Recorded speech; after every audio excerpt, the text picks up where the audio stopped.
찬양하심으로 금요 순예배 하나님께 드리도록 하겠습니다.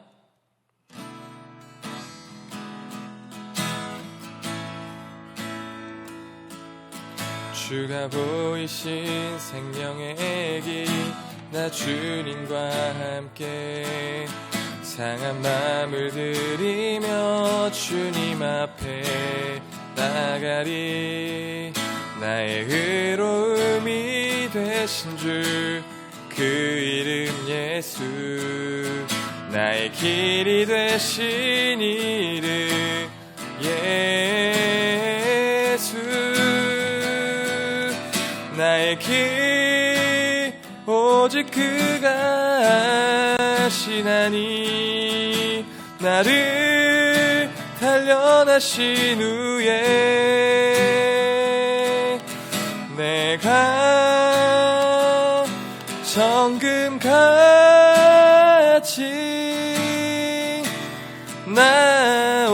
나오리라. 주가 보이신 생명의 길, 나 주님과 함께 상한 마음을 들이며 주님 앞에 나가리. 나의 의로움이 되신 주 그 이름 예수, 나의 길이 되신 이름 예수.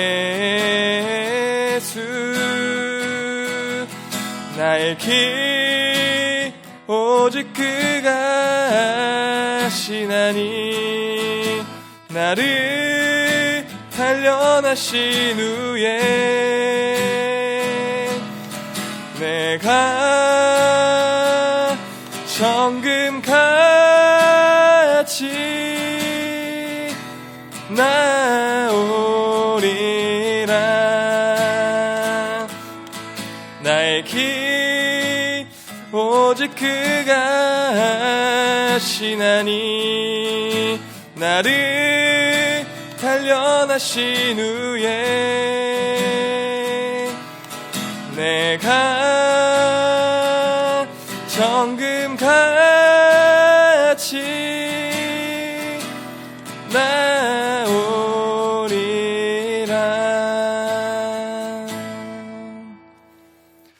사랑하는 하나님, 감사합니다. 이 시간 금요 순예배로 모이게 하시고 더욱이 하나님 앞에 나아갈 수 있도록 인도하여 주심에 감사합니다.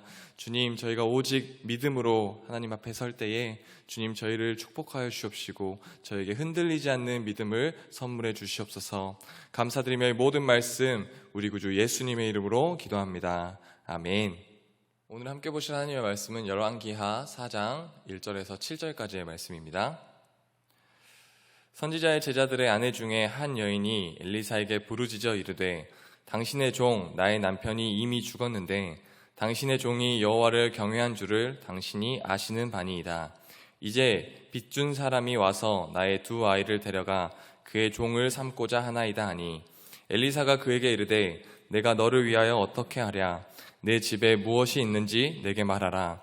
그가 이르되, 계집종의 집에 기름 한 그릇 외에는 아무것도 없나이다 하니, 이르되, 너는 밖에 나가서 모든 이웃에게 그릇을 빌리라. 빈 그릇을 빌리되 조금 빌리지 말고 너는 내 두 아들과 함께 들어가서 문을 닫고 그 모든 그릇에 기름을 부어서 차는 대로 옮겨 놓으라 하니라. 여인이 물러가서 그의 두 아들과 함께 문을 닫은 후에 그들은 그릇을 그에게로 가져오고 그는 부었더니 그릇에 다 찬지라. 여인이 아들에게 이르되, 또 그릇을 내게로 가져오라 하니, 아들이 이르되, 다른 그릇이 없나이다 하니 기름이 곧 그쳤더라. 그 여인이 하나님의 사람에게 나아가서 말하니, 그가 이르되, 너는 가서 기름을 팔아 빚을 갚고 남은 것으로 너와 내 두 아들이 생활하라 하였더라. 아멘. 오늘 말씀의 제목은 축복의 그릇을 준비하십시오입니다. 오늘 본문은 엘리사의 제자이며 선지자 후보생이었던 한 사람의 죽음과 남겨진 아내와 두 아들에 관한 이야기입니다. 이세벨의 박해 시기에 아마도 이 후보생은 순교를 당한 것 같습니다. 그의 아내는 앞이 캄캄했습니다. 살아생전 남편은 선지자의 길을 가기 위해서 공부하느라 돈을 벌지도 못하고 빚만 가득했던 것이죠. 가진 것도 없고 빚만 남았는데 두 아들은 노비로 팔려가게 된 상황입니다. 이때 이 여인이 선택했던 것은 선지자 엘리사를 찾기로 결정했습니다. 선지자를 찾아가서 자기의 절박한 상황을 이야기하고자 했던 것이죠.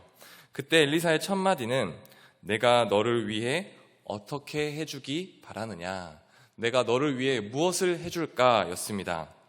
이 말씀은 오늘 절박한 상황 속에서 주님을 찾는 하나님의 자녀들에게 들려주시는 하나님의 음성입니다. 내가 너의 모든 어려움을 안다. 내가 너를 도와줄 것이다. 내가 너와 함께 해줄 것이다. 내가 너의 필요를 공급해 줄 것이다 라고 하나님께서 말씀하십니다. 도움받기 위해 주님께 찾아오는 자녀들에게 우리 하나님은 도와주시려고 언제나 손을 내밀고 계십니다.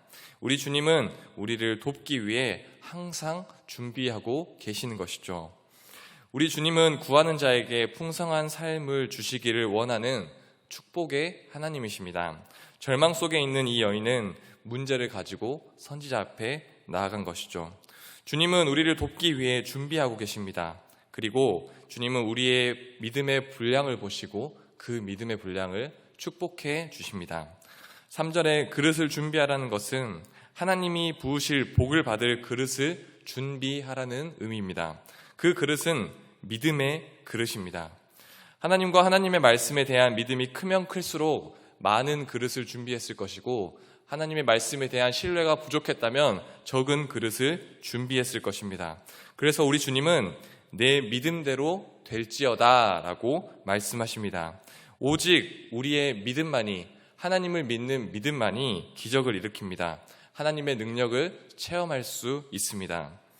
하나님께서는 우리의 믿음의 분량대로 축복하십니다. 나에게 아무것도 없다고 불평하지 말고 나에게 이미 주어진 것을 주목하시길 바랍니다.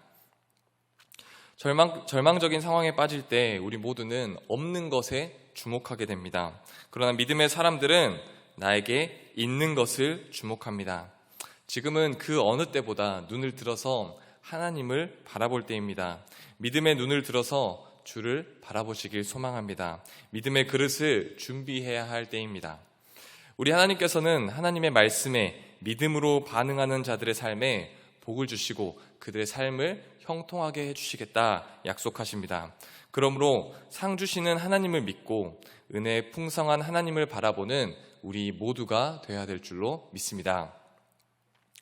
성경은 곳곳에 우리 모든 믿는 성도들에게 믿음에 대한 도전과 격려를 하는 말씀들이 있습니다.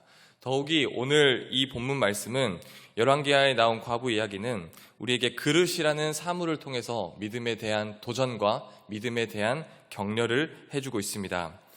무엇을 어떻게 믿느냐가 우리가 건강한 신앙생활을 하는데 우리가 건강한 신앙생활을 하는데 결정적인 역할을 합니다. 하나님을 믿고 눈에 보이지 않아도 그분의 일하심을 온전히 신뢰하는 것, 그것이 바로 우리 모든 믿는 성도들에게 가장 필요한 모습입니다. 우리가 혼자인 것처럼 보여도 하나님은 항상 우리의 곁에서 우리와 함께 하신다라는 그 사실을 믿어 믿음의 성장이 있는 우리 모두가 되어야 할 것입니다. 지금의 당장 내 눈앞의 상황은 캄캄하고 어둡고 보이지 않아도 하나님께서 우리 곁에 계시며 우리를 향해 항상 일하고 계심을 믿는 저와 우리 모든 성도님들 되시길 소망합니다. 저는 하나님을 믿고 그분의 역사하심을 믿는다고는 말하지만 정작 내 삶을 되돌아본다면 그분을 온전히 신뢰하는 모습이 많이 부족했던 것 같습니다. 아무것도 아닌 일에 마음 쓰고 불안해하고 내 힘으로 해결하려고 하고 하나님께 기도하는 것이 아닌 사람을 찾아 속풀이를 하면서 제 답답함을 해소하려고 했던 그런 어리석은 경험들이 많이 있습니다. 우리 모든 성도님들도 이 시간 우리의 모습을 점검하길 원합니다. 내 삶 속에서 하나님의 일하심을 온전히 신뢰하고 있는지, 그분의 역사하심을 굳건히 믿고 있는지, 사람을 의지하지 않고 하나님만 의지하는지 되돌아보길 원합니다. 우리의 시선이 하나님만 의지하고 있다면 뒤돌아보지 않고 묵묵히 하나님만 바라볼 수 있도록 기도하시고, 그러지 않고 있다면 나를 사랑하시고 항상 우리를 기다려주시는 신실하신 하나님만 바라보며 의지할 수 있도록 결단하는 저와 우리 모든 성도님들 되시길 소망합니다. 기도하겠습니다. 하나님 아버지 감사합니다. 하나님께서 오늘 과부의 믿음의 그릇을 보시고 축복하여 주셨던 것처럼 우리 모두가 하나님을 온전히 신뢰하고 믿음으로 나아갈 때에 주님, 저희에게 복에 복을 더하여 주시고 은혜 위에 은혜를 더하여 주시옵소서. 의지할 곳 없는 세상, 의지할 분 오직 예수님임을 깨닫게 하시고 믿음의 성장과 성숙으로 인하여 온전히 하나님만을 신뢰하며 바라보는 우리 모두가 되길 소망하며 이 모든 말씀 예수님의 이름으로 기도합니다. 아멘. 하늘에 계신 우리 아버지여, 이름이 거룩히 여김을 받으시오며 나라의 마옵시며 뜻이 하늘에서 이룬 것 같이 땅에서도 이루어지이다. 오늘날 우리에게 일용할 양식을 주옵시고 우리가 우리에게 죄 지은 자를 사하여 준 것 같이 우리 죄를 사하여 주옵시고 우리를 시험에 들게 하지 마옵시고 다만 악에서 구하옵소서. 대개의 나라와 권세와 영광이 아버지께 영원히 있사옵나이다. 아멘.